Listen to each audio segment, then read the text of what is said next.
Planning a wedding and feeling overwhelmed? Simply Eloped makes it easy. With over 14,000 elopements and vow renewals planned and 37 stunning U.S. destinations, the planners at Simply Eloped have you covered. Their all-inclusive packages connect you with over 700 top-tier vendors, cutting stress, cost, and complexity. And no two packages are alike because they customize it for you. Your story deserves ease. Let them handle the hard stuff. You just show up and say, I do.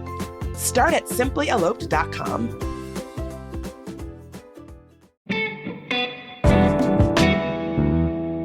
Today on CityCast DC, the politically connected developers of a new affordable housing building have walked away with millions more than experts say is typical. And taxpayers footed the bill.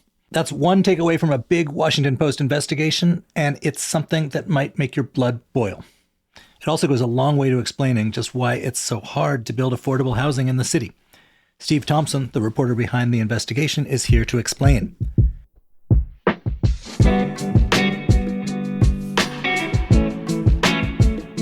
Today is Thursday, December 11th. I'm Michael Schaefer, and here's what DC's talking about.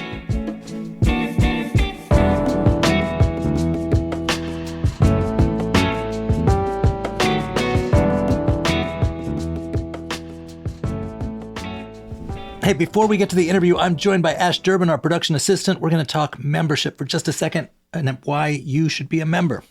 That's right. We're in the final 48 hours of our year-end membership campaign, and we really need your support. We still need members to hit our goal, so everybody counts. At a time when national headlines feel overwhelming, we're choosing to zoom in and really focus on the community stories, the stories that matter to people that live in DC, and the connections that happen here at a local level. You know, I've worked in DC for a lot of my journalism career, and I'm like the unusual one that has worked like both sides of the street between Federal, the capital city, and the hometown. These two things are pretty connected, as we've learned this year. But one of the nice things about doing CityCast is that I've gotten to like focus on how we live, work, and play, which has been radically disrupted in a moment that a lot of people are scared and anxious and worrying what is going to become of the town they have invested so much in. It has been a real joy to get to tell these stories, as difficult as they often are. Totally. And yeah, just living here my whole life, and you know things about DC, but for me this has allowed me to dive deeper into different niche things about DC, whether that be history or music or architecture, and your support just allows us to keep going deeper on these issues and sharing them with you guys so we can all become more connected to DC. So the way it works is me and Bridget, we show up, we interview people, we have conversations. Behind the scenes, there's a bunch of people, including Ash, who are so curious and so hardworking and so detail-oriented. They make us sound pretty good. But more to the point, they are the ones who seek out a lot of the ideas and a lot of the local phenomena that we wind up talking about, and hopefully that we wind up exposing you to. Yeah, totally. I mean, it's all different stuff from like wacky. I remember we did a story on a wacky party store in the now defunct Crystal City Mall. We're obviously working hard finding these stories, but we also get so many suggestions from members, so many cool ideas from you guys, and that's just one of the perks of tapping in to our neighborhood, as it were. Anyway, hook yourself up, or better yet, hook a friend up, because it's the holidays. Membership's only $10 a month, $100 a year. It keeps the show going. You do get some swag at the holiday season. You get artist-designed postcards of Washington, D.C., our hometown. But the real joy, I hope, is that you keep these conversations rolling and help us bring your own city to you. And what a nice gesture to give it as a gift, as opposed to like, getting someone a sweater that they'll never wear or something. Like, you're pretty much telling your friend or loved one that you think they care enough about their city and that they're smart enough to enjoy a daily podcast about DC things. I also love that the postcards, they kind of depict different specific DC things like Porch Fest, brutalism, bike lanes, And it's kind of nice because you can gift it to someone else, and then they can gift those postcards to another loved one, which is, a cute way to keep the ball rolling. Anyway, if you are a member, thank you, seriously. I look forward to meeting you at the events we do, which are always a lot of fun. And if you're not a member, really think about joining. It would be a great service. That's membership.citycast.fm. Hey, Steve, welcome back. Hey, thanks for having me. So it's like, awards season for us journalists, the time of year when publications roll out their prestige products. And the Spoffo story you did about this one building in D.C. sure read like a thing that I would vote for an award. Give people the 30-second headline version.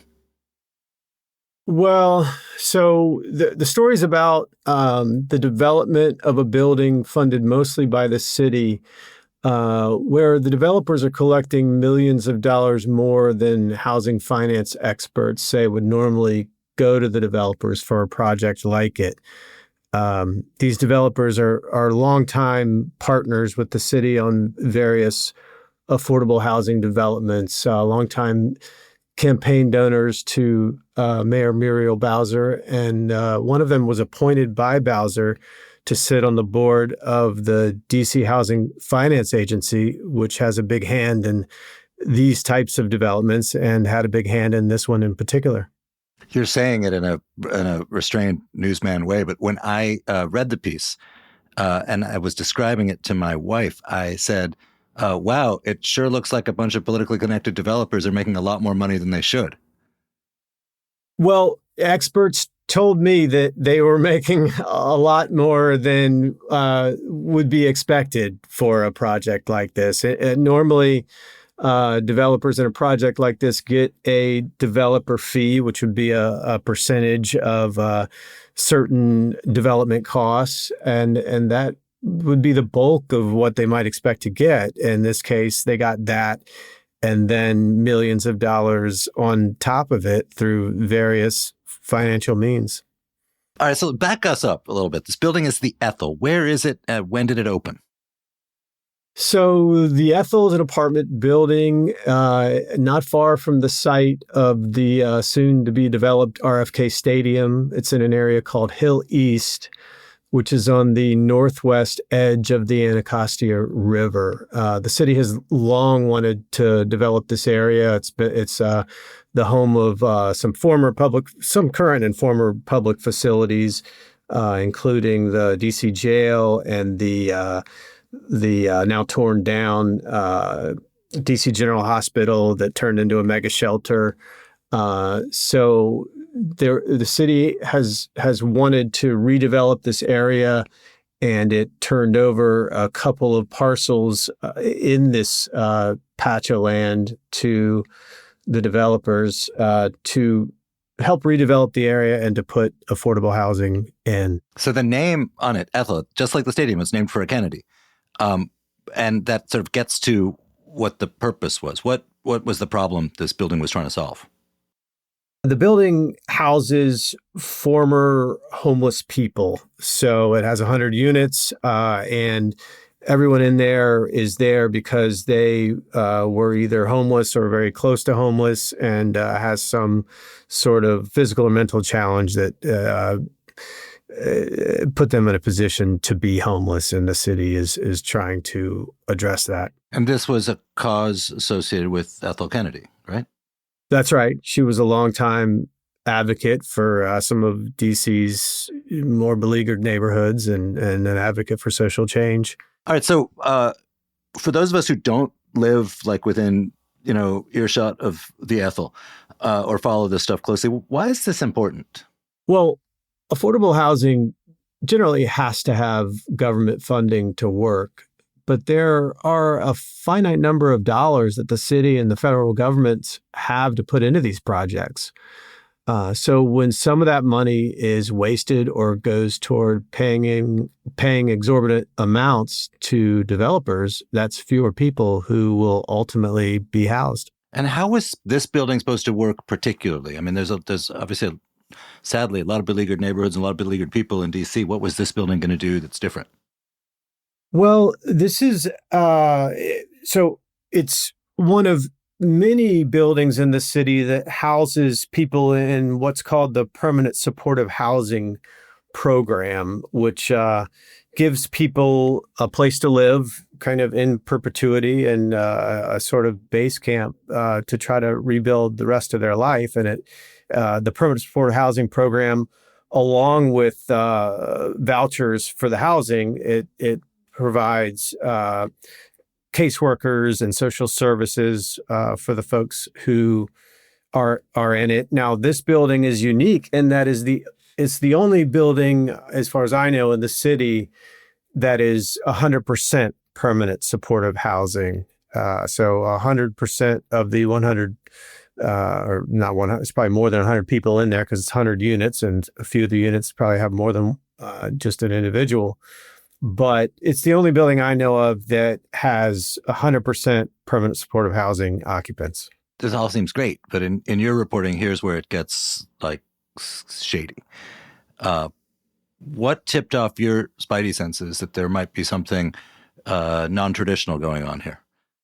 Well, a couple of years ago, someone pointed the building out to me as just receiving a whole lot of subsidies and maybe an overabundance of subsidies. And so I started trying to look into where the money came from and where it's been going, how it was spent. And it turned out to be a pretty complex set of financial transactions that took me quite a while to untangle. But when through the course of it, I started to get a picture that it in fact had received more subsidies than it really needed for its financial feasibility, and that some of the excess at least, was going to pay the developers more than they would normally get paid for a project like this. Just to be clear, it's not the fact that there were subsidies. I mean, we're talking about very vulnerable people who could not be housed by the capitalist market. But what you found was just that there's this sort of jaw-dropping scale of the subsidies. That's exactly right. You can't really do an affordable housing building without getting subsidies of some sort. That's the whole difficulty of developing affordable housing. Is you're not receiving market rents typically, so that means you can't get as big of a bank loan, and you have funding gaps that you're going to have to fill in order to get it built. And that's where government subsidies come in and help and are essential in a affordable housing building like this. In this case, it's pretty much 100% government subsidized, and it's subsidized to the point where there was more money supplied than it needed to be built. So there was extra money kind of floating around.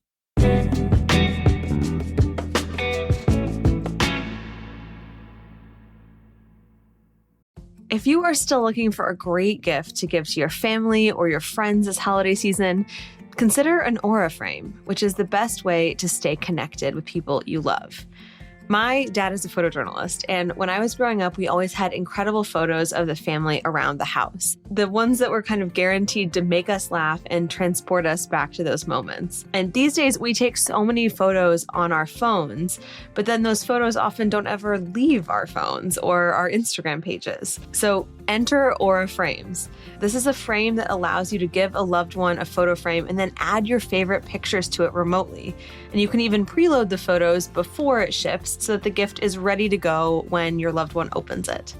Plus, every frame comes prepackaged in a premium gift box with no price tag. You might be someone that lives near your family, but I'm not. And so I'm always looking for ways that I can create moments for our family to still feel like we're nearby.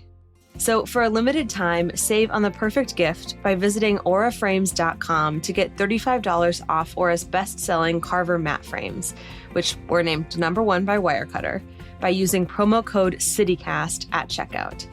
That's auraframes.com, promo code CityCast. This deal is exclusive to listeners and frames sell it fast, so order yours now and get it in time for the holidays. Support the show by mentioning us at checkout. Terms and conditions apply. This episode is sponsored by Babbel. The idea of learning a new language can be scary. I felt overwhelmed by that. I bet you have too. I'm CityCast CEO David Plotz, and studies show that up to 90% of people trying to learn a new language give up. 90%. Fortunately, Babbel's built so that it's really easy to get started and really easy to stick with it. They understand that people learn differently.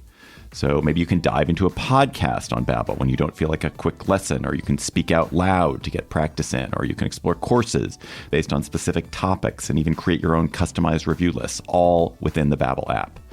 Babbel has made learning a language all about small steps with real wins and progress you can actually track and feel. Bite-sized lessons that fit easily into your daily routine and are also easy to remember. Just 10 minutes a day is enough to start seeing real results. I've been learning Spanish with Babbel, and it's helped when I've traveled in Mexico, and it helps me eavesdrop on my son and my girlfriend when they speak Spanish to try to fool me. No más, mi corazón. However you learn best, by listening, speaking, reading, or writing, Babbel adapts to your style and keeps you motivated with personalized learning plans, real-time feedback, and progress tracking. And right now, here's a special limited time deal for CityCast listeners. Right now, get up to 55% off your Babbel subscription at babbel.com/citycast. Get up to 55% off at babbel.com/citycast. Spelled BABBEL.com/citycast. Rules and restrictions may apply. Hey, everybody. This is Annie Reese, executive producer of CityCast DC. And I don't think I need to tell you that this has been a hell of a year for DC. Even amid all of the challenges and all of the really horrifying things, I find myself feeling more connected to and more in love with the good parts of this city and wanting to fight for the good parts of this city than ever. And so when it came time to come up with a gift for people who become CityCast DC neighbors this month, we knew we had to do something really special in DC. And so we are so proud and excited to tell you about this special collaboration that we have this year with the local artist, Carlos Carmona Medina. You may know Carlos from his brand, The Culture Curious. His prints are sold around the city, where he captures the essence of beloved places around the country, but especially in his home city of Washington, D.C. And so to celebrate our CityCast DC neighbors, Carlos has created this one-of-a-kind set of illustrated prints just for us. They're 4 scenes, postcard size, from this incredible city we love. They're postcards that you can send to friends and neighbors, to put on your fridge, to tell someone you love them, but you can also put the 4 of them together and frame it. When you sign up to be a CityCast DC neighbor, we're going to send you out this one-of-a-kind artist collaboration. So just go to membership.citycast.fm and join us. We're really pumped about this, and we think you will be too. You hear about these subsidies and you look at the numbers, you take this to housing experts. Can you explain what they found in layman's terms? One of the things you have to look at in trying to understand the financing for a building like this is you have to look at both the cost of the development and the money that goes into the development and how it's spent, but then you also have to look at the building's operating budget. So once it's developed, the building, has people in it, and they pay rent, or rent is paid on their behalf, and so that's an ongoing financial operation that takes in money and spits out money, and you kind of have to have both of those budgets in mind when you try to untangle what the developers end up getting for their efforts.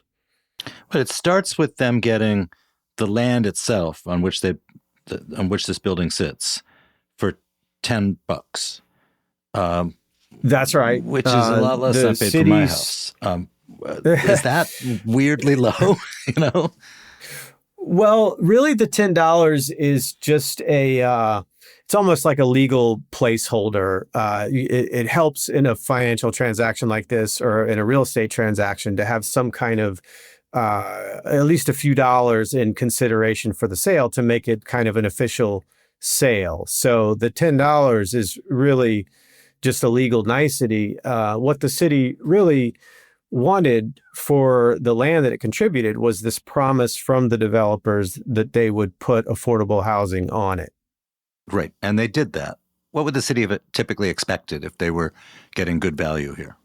I think originally the city required that in return for the free land, the developers would fill up 30% of the building's units or provide 30% of the building's units at lower than market prices. Basically, 30% of it would be affordable housing. And the idea was that the other 70% would be people who can afford the rent and just happen to think it's a nice apartment.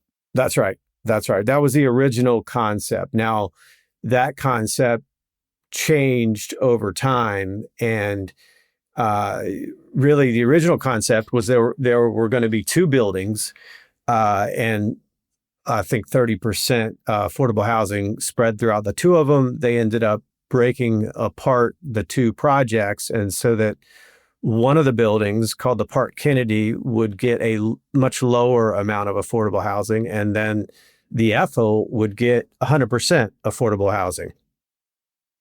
So this says to me that somewhere along the line, developers who are, after all, in the business of making money, discovered that it would be more lucrative to them to take subsidies for housing extremely vulnerable people than to just try their hand at being landlords on the free market. Well, in this case, they were sort of able to do both. They have one building that's pretty much 100% government subsidized, and they're getting paid above market rents for that building because one of the subsidies that the city has provided is a guarantee that the city will pay several $100s above market rent for each of those 100 units. Well, how is that justified? I haven't heard a justification for that. I'll say this, that has gone on with some other buildings around town, and we've reported on that. And the DC Housing Authority, which kind of oversees or administers some of that, has reformed some of its policies to prevent that in some of the buildings around town that have vouchers, but not in this building. In this case, what was the delta between what the sort of industry standard is of what this should have cost the taxpayers versus what these developers wound up getting? So there's two questions in that. I think one of them is how much the building should have cost, and one of them is how much the developers would normally get. So to tackle the first question first, how much should the building have cost? Well, just to give you some perspective on that, the two buildings here that the developers built side by side, one of them is all affordable housing, and that's the Ethel, and it cost about $800,000 a unit.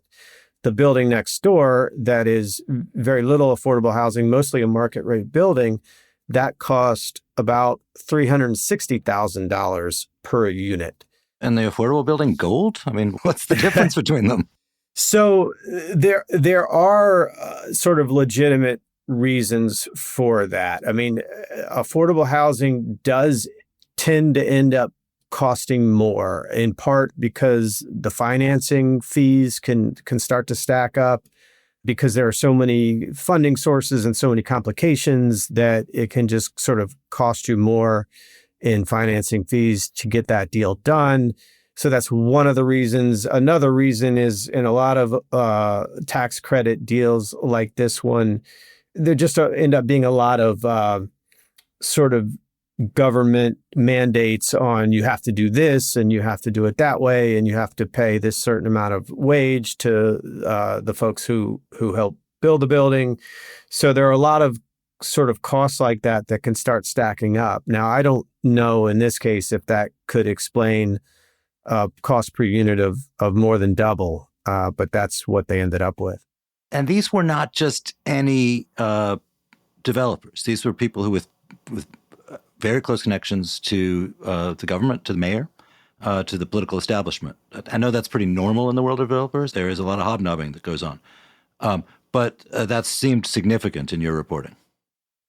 Yeah, the partnership responsible for developing the Ethel is led by Chris Donatelli. He's CEO of a Bethesda-based real estate development company, and Brian Scotty Irving, founder of a DC-based company called Blue Sky Development. Both men are longtime Bowser campaign supporters. Both have repeatedly been among developers who have received free or heavily discounted land from the district in return for promises to build affordable housing. A few months after taking office in 2015, Bowser appointed Scotty Irving to the board of the DC Housing Finance Agency, which plays a big role in buildings like this and played a big role in this one. Did you have a sense of what the total damage is here, of like how much more was spent than probably ought to have been, at least according to the experts you talked to? Well, I mean, what ought to have been spent is a tricky question, I would say. In a normal deal like this, the developers might have walked away with 15% of a large portion of the development costs, which would come out to about $8.5 million on this deal. But in this deal, they are receiving, or they have received that. And in the course of time, they are set to receive, if their predictions hold, some $13 million more than that. Several million dollars of that $13 million they've already received. The rest is sort of scheduled or set or forecast to come through the building's operating budget. The building takes in money each year, has to pay expenses each year, like maintenance and pay its mortgage and all those sorts of things. What's left over is something called cash flow, and where that cash flow goes is an issue with all of buildings like this. And they're pretty defined rules on how that cash flow is normally supposed to be used and can be used. In this case, it's going to go largely to the developers, and it's forecast to be a lot of money. I need to just ask the more basic question: is there any sense, or is anybody saying that what has happened here goes beyond just like a inefficient spending of money, and is actually that someone may have broken the law or something like illegal, shady, unethical has happened here? What I can say is that the developers are collecting millions of dollars more than they would normally collect on a project like this. And some of that money is coming from, for instance, having claimed that the building is owned and run by a company that is controlled by a nonprofit, and that doesn't turn out to be true. The building is not run or controlled by a nonprofit, but it's receiving a tax break based on the claim that it is. So did they misrepresent themselves? I think I'd have to say that they said that it's controlled by a nonprofit, and it's not. That sounds like a misrepresentation to me, but I haven't read the documents. I mean, listen, this is a big deal. Obviously, you know, we're talking about tens of millions of dollars to the taxpayers in a city that looks like it's going to have to cut things people like. But it's also a big deal because building housing for people who desperately need housing is a sort of a civic priority right now. So I've sort of got two questions. One is on this specific deal. Is there any sense that this might get renegotiated or something might happen that might leave the taxpayers in a better situation? And then the other one, sort of going forward, what's going to happen to make sure things like this don't happen again? Or are the people just saying to you, like, no, this was all fine? Well, what the mayor's office has said to me so far before the story ran is that it's all fine, and that the developers were not overcompensated, and that everything was done appropriately and by the book. That's been their position, and I haven't heard anything about that position wavering. As far as going forward, I think you do have a situation here where one of the developers is on the board of an agency whose responsibility is to make sure that projects are not oversubsidized and that developers are not overpaid. So that may be something that the city needs to think about. How is it that someone who potentially has business in front of this board can sit on this board?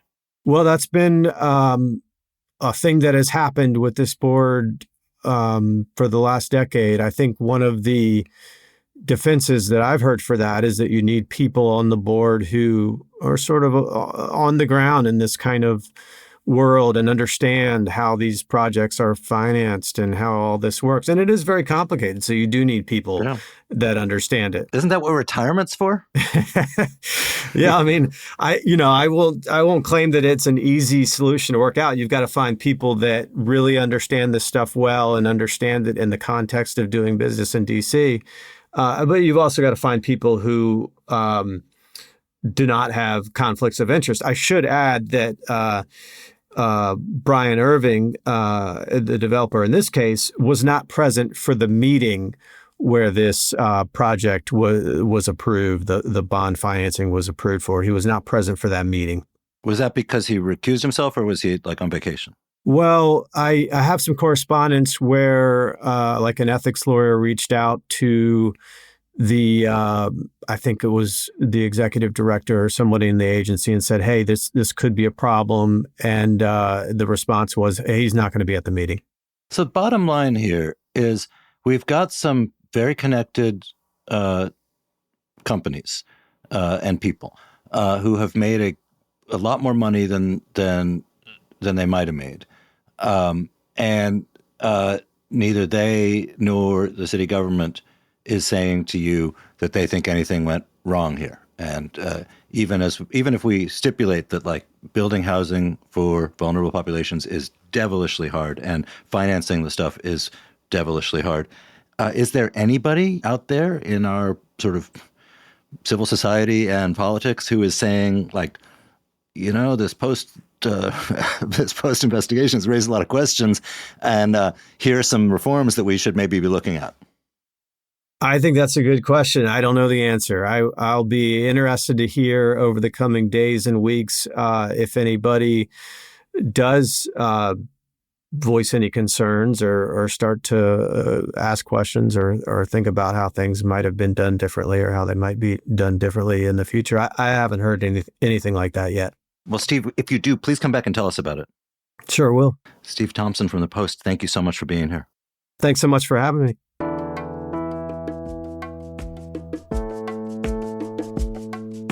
And hey, that is all for today here on CityCast DC. Before we go, a thank you to our newest members, Colleen J, Sean L, Ever L, Steph P, Riza L, Roseanne F, Riley B, and Kelly S.